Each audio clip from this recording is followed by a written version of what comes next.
Hello everyone, my name is Forrest.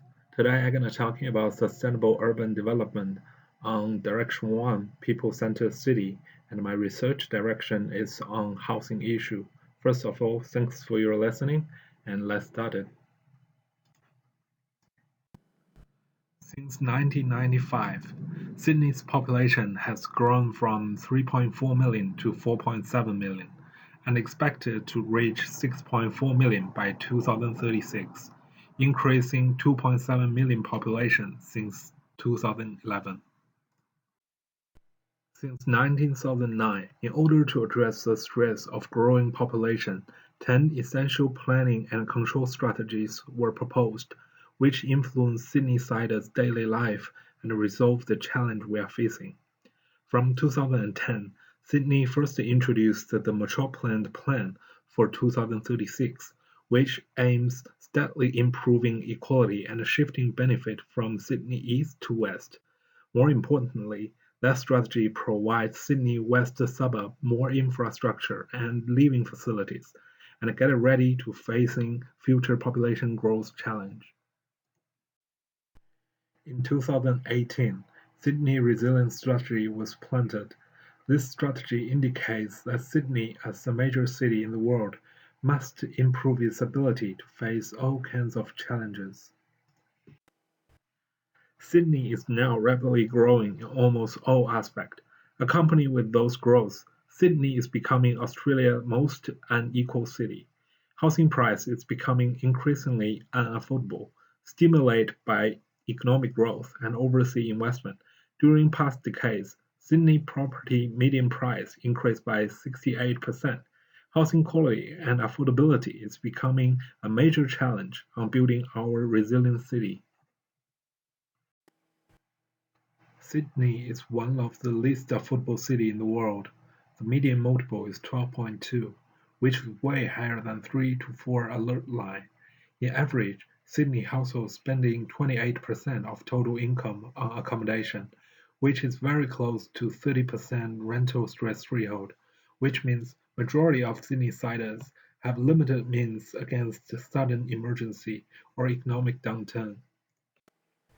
Sydney provides social housing and affordable housing to lower-income groups. However, in next 8 years' time, the projected pipeline of affordable housing supply is way below the increasing number of demand. So, here comes to our question: how should we address housing affordability issue and improve Sydney living quality? Let's see some successful experience from New York and London. New York is one of the most inequality cities in the world. Although housing supply increased by 6% in past decades, there were 1.5 million population still living in overcrowded and poor condition.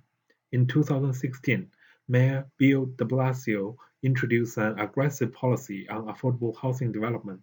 He introduced a mandatory inclusionary zoning requirement. The new policy requires all new development in New York must include 30% of affordable housing, which aims at providing 300,000 affordable housing units by 2026. Compared to Sydney, London have more diversified types of affordable housing available for different income earning groups. London shared ownership.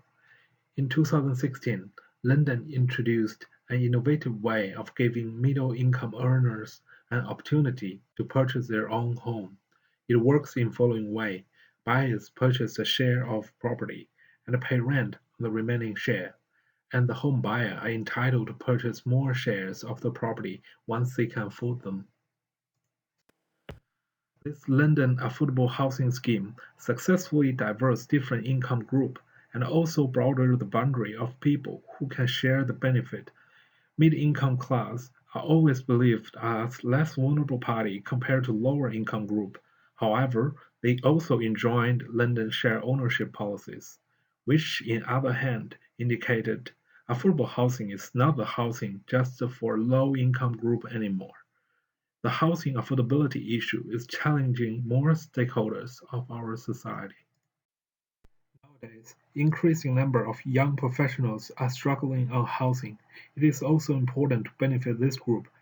Compared to London, Sydney do not have affordable housing policies available for middle-income earners, which may become a challenge for Sydney in future.